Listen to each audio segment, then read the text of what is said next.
Noong unang panahon, ang Pilipinas ay tahanan ng mga sinaunang kabishanan. Ang mga sinaunang Pilipino ay marunong sa agrikultura, kalakalan at paggawa ng sining. Sa bawat panahon, kanilang ipinaglaban ang kanilang kalayaan at identidad.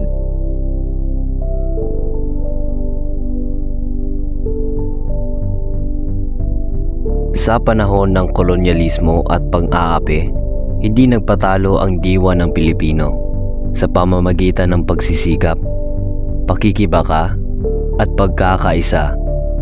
Ipinaglaban nila ang kanilang karapatan sa kalayaan.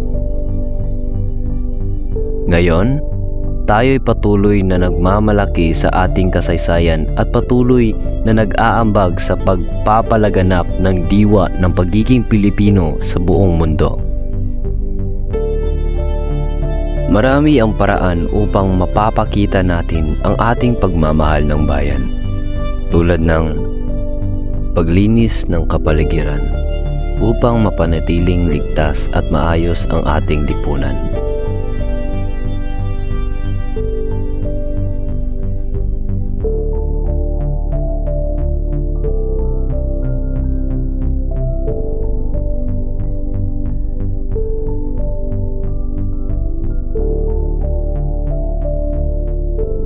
Pagrespeto ng mas nakakatanda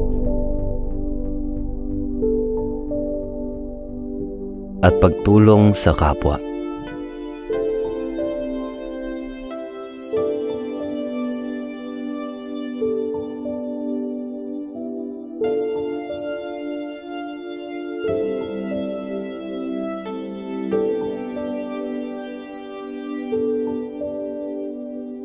Pagsasamba.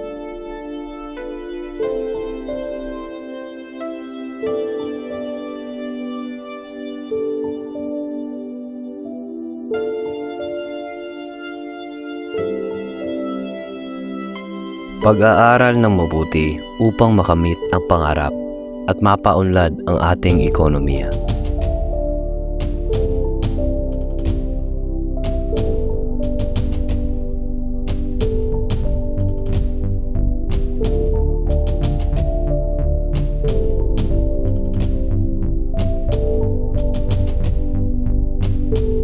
Pagboboto.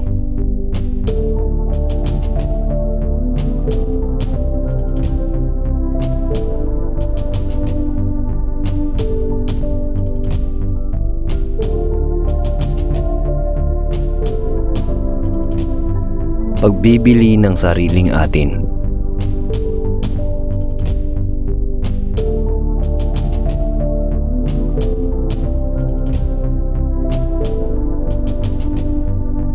Pagrerespeto ng ating pambansang bandila.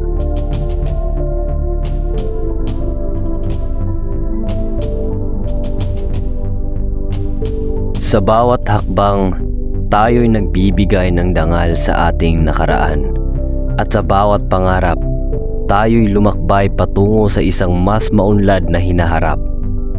Kasama ang kasaysayan ng Pilipinas, patuloy nating ipanglaban ang ating karapatan, kalayaan at dangal bilang isang bayan.